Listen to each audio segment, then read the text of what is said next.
This continent, whose culture is equally diverse and energetic, is in urgent need of energy solutions. Africa's population has already exceeded the 1 billion mark.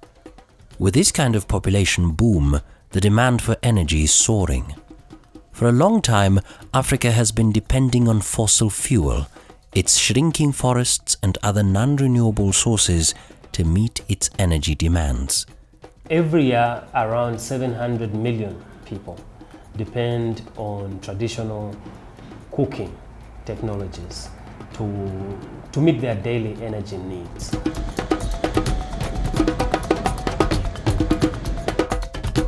Here in Zambia, a country of 13 million people, 70% of the population relies on charcoal for cooking. The result? An estimated 250 to 300 hectares of forests the size of Zanzibar Island is destroyed in Zambia alone every year.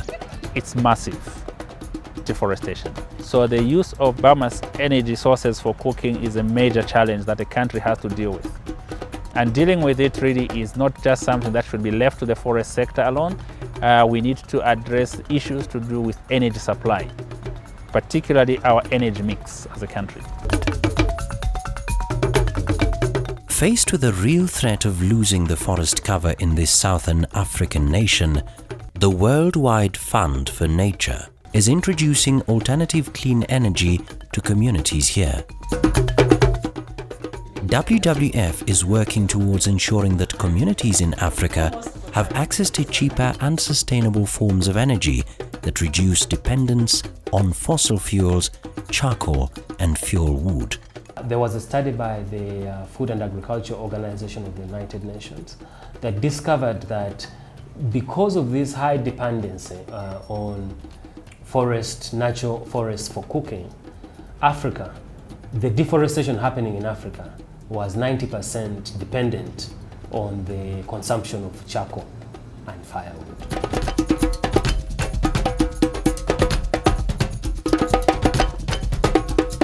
Through its Earth Hour initiative, an annual event in which cities the world over switch off lights for 1 hour, WWF's advocacy for clean energy has spread across 178 nations.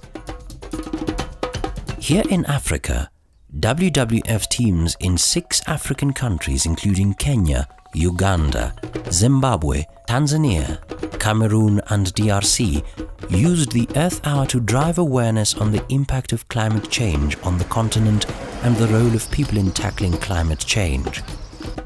And so, as big cities switched off their lights, Africa's villages like this one in Zambia switched on their clean energy sources. I'm using a supermoto stove. It's user-friendly and it's even cheaper to use the pellets. The pellets are sold in supermarkets and some petrol stations. Patricia is, however, able to enjoy her cooking due to the support of the Swedish government, which, through WWF, has subsidized the price of the supermoto stove she owns. The other distribution that we've been doing a lot of is actually going out to the high density areas, the compounds, because those are our target people. So we have been going to them, we've been going to churches, we've been going to different, we've been working with women's groups, and we've been working also a lot with companies where we do a demonstration in a company and then we do a payroll deduction so people can buy them. WWF is making inroads into Zambia's remote villages with its domestic energy programs through its collaboration with Network for Environmental Concerns and Solution, NECOS, a local non-governmental organization. The challenge with changing fuel is that it's a different way of cooking. So there is a challenge. So you have to get people to understand how it works. People are used to, for example, with charcoal, when the fire goes down, you just add some charcoal on top. If you do that with pellets, it will smoke. So that's not the way you do it. You fill your stove according to the amount of time you want to cook. So you have to teach somebody that if you fill it all the way, then you'll be able to cook for 2 hours. If you only want to cook nishima, for example, you would fill it up a quarter or halfway. In the Democratic Republic of Congo, the concept of Eco Makala is changing the way domestic energy is consumed in Goma town, home to huge volumes of population settling here as a result of political strife. The aim was to reduce charcoal consumption in Goma town, and the other side it was to set up tree plantation to enable a local population to produce themselves, to reduce deforestation inside Virunga National Park and to protect the ecosystem. The trees are harvested after every 4 to 5 years and used to produce affordable charcoal.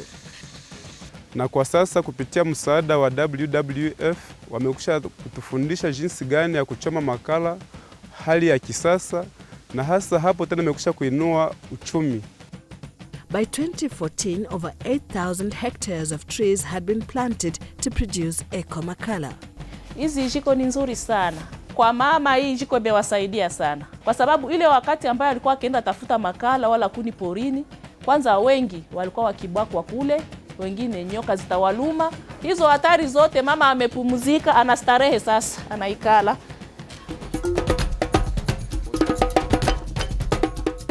WWF's solar success story is replicated in Uganda, where the Clean Energy Champion District concept has been successfully piloted in Kasese district.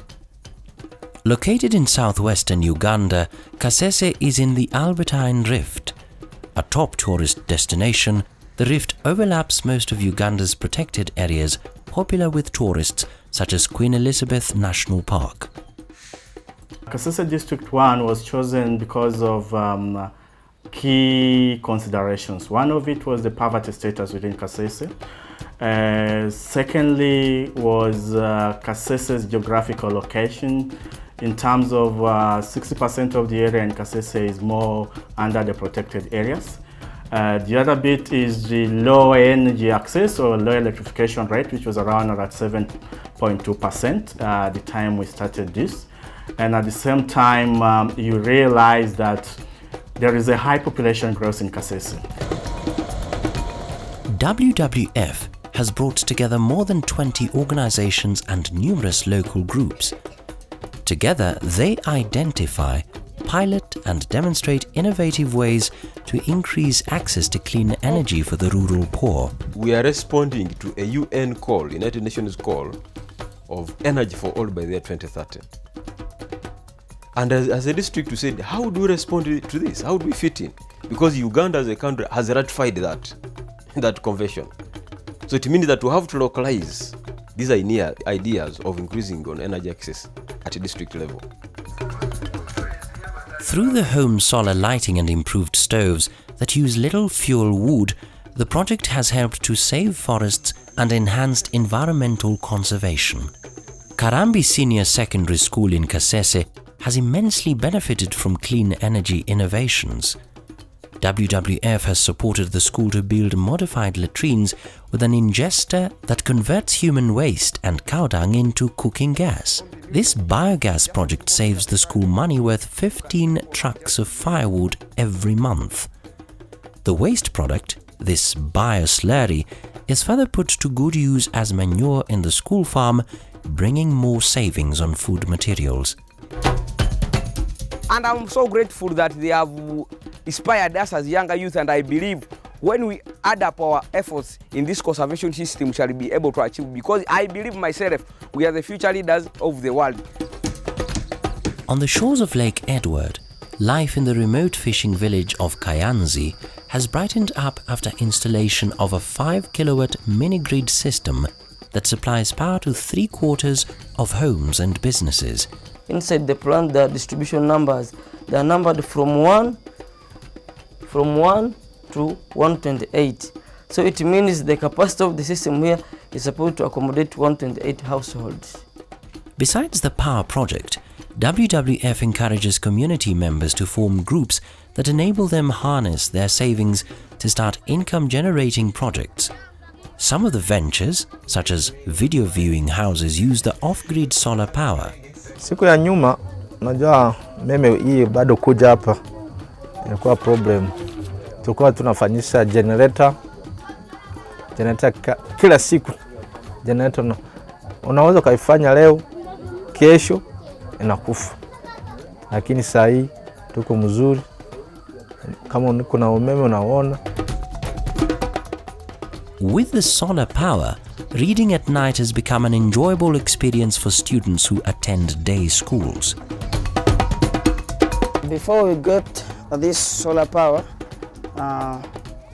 I had some problems with my revision because we could use some turnovers, lamps, which were harm to my health because they could release some smokes that causes problem to my lungs, even my eyes. I could shed tears while reading, and it was not easy for me to achieve my education. But after getting this solar power, I'm now reading as I want. Even I can read up to the time I want, I feel asleep. Tangu miaka 50 na tulikuwa tuko kwa giza, tunafanyiza parafini. Tumefurahi sana, maana kitu hiki kimetusaidia sana. Chaji mtu na chaji simu yako. Mwenye TV anatia TV. A mother of 7, Beatrice Bira, embodies what Kachungiro Women Development Association Kawoda can achieve. Beatrice was also trained as a trainer, and as a result, she has been making improved energy-saving stoves, but also training other Kawoda members to make stoves. Hatia embani anga ote hatia na masenyo omwanda weshengwe ngaunze wiki ngana mutsumbishawo kandi mojokoni isi mwetesebya muchimo nene so byali bya ibye hyeruba uko butuko burabiri ningakolesa yenda mbi nene ngana mutsumbe byali sibyendi hyeruba kandi shengwe ishenda sinene abana mojokoni sibachikwe behenze sibachikohola busana no muchiwaka bya mojokoni byali abeka hitu nikere mutrobosi. Her 17-year-old son, Mbwambale Matthias, a Kanyambora SDA secondary school student, is happy to spend his free time contributing to the improvement of the planet instead of engaging in social vices that have trapped some of his peers. I'm used to the work, I'm earning incomes from the cooking stove. Now my leisure is being consumed at working, and I'm ready to acquire the money, and I can buy my school books, the school shoes, now even the trousers I can buy for myself. Besides brightening their homes and powering their energy cooking stoves, the community now has access to entertainment they could never have, being far away from the national electricity grid. This model enhances sustainability and creates employment, hence promoting growth of local economies. This community is within the village of Kachungiro, where the village has 179 households, and out of 179 households, Kima we have reached 76 households in acquiring solar and improved cook stoves. Thank you so much, partners from WWF, for reaching the community. Through its energy hub, WWF Regional Office for Africa has adopted a multi-pronged approach to address energy issues. WWF's work combines supporting countries to develop sustainable energy policies, building capacity among civil society organizations, mobilizing communities, raising awareness, and building sustainable energy models.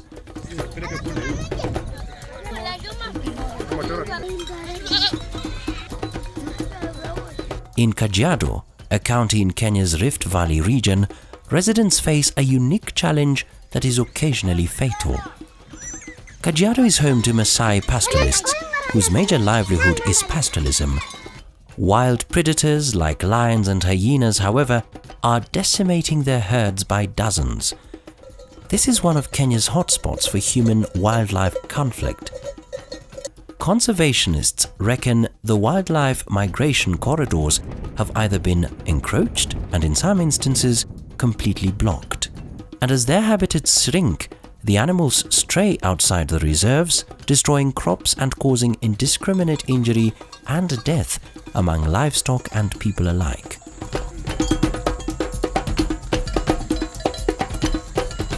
And usually when they come out, we did not know whether they are inside or they have gone, so we were in a danger all the time.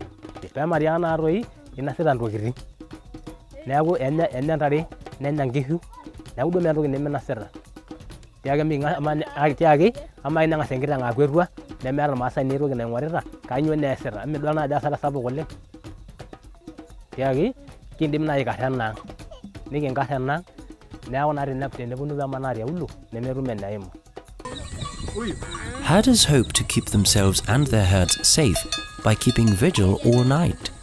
Often the strategy fails. The wild animals sneak into the kraals, killing cows, goats and sheep. An effective and lasting deterrent has however been discovered. Lights powered by solar, one of the clean energy alternatives that WWF promotes in Africa. Through the Kajiado Light Initiative, WWF partnered with the Kenya Wildlife Service to enable communities in areas prone to wildlife attacks to install the affordable solar lights that scare away predators.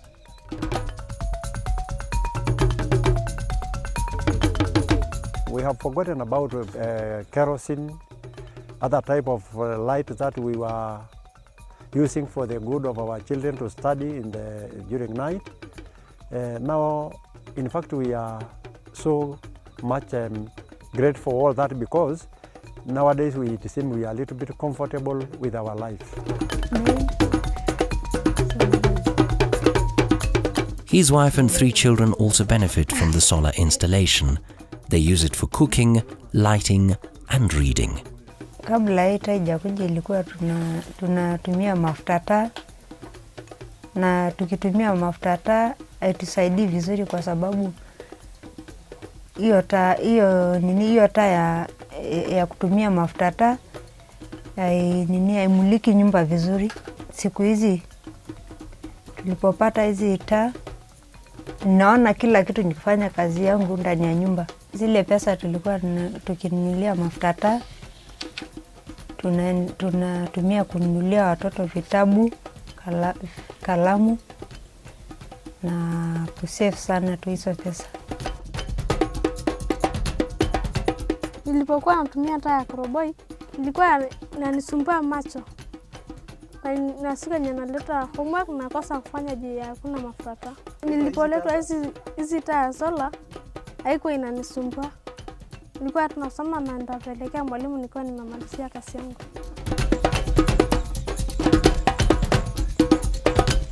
The Kajiado initiative uses a co-financing model. Homeowners invest about $100, the price of 2 or 3 goats, for a lighting system.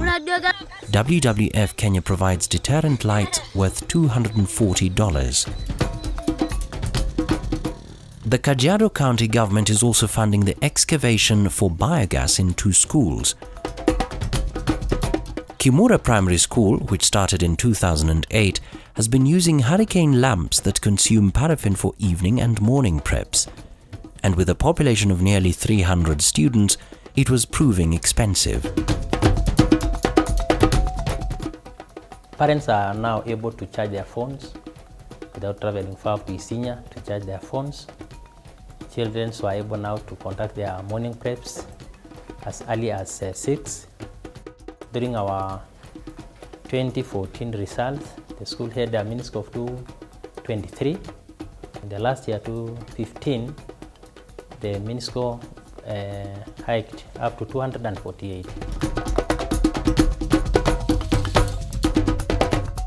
The ability to educate and inform this young population is quite important.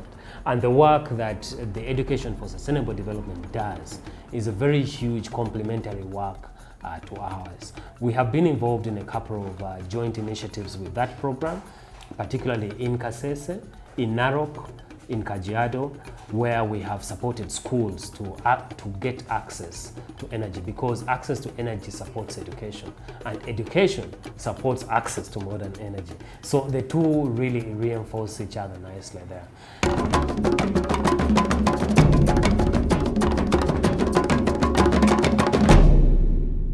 As we do pilot work in energy, like for example in Uganda, you will have seen it, we've taken on one whole district to bring energy into that district through sustainable energy source in a business model, value chain. Now, that is to show the government that it is doable. If an NGO and a group of communities can do this at the district level, surely a government can take up and scale that up nationally. It's also to demonstrate that solutions are there if sufficient consideration is given. And so the whole approach really is about demonstrating, trying to scale up, innovating, while at the same time trying to also attack the overarching drivers of biodiversity loss. We have an overall vision as the Energy Program for Africa of a future where 100% of all energy needs in Africa are met from renewable energy by 2050.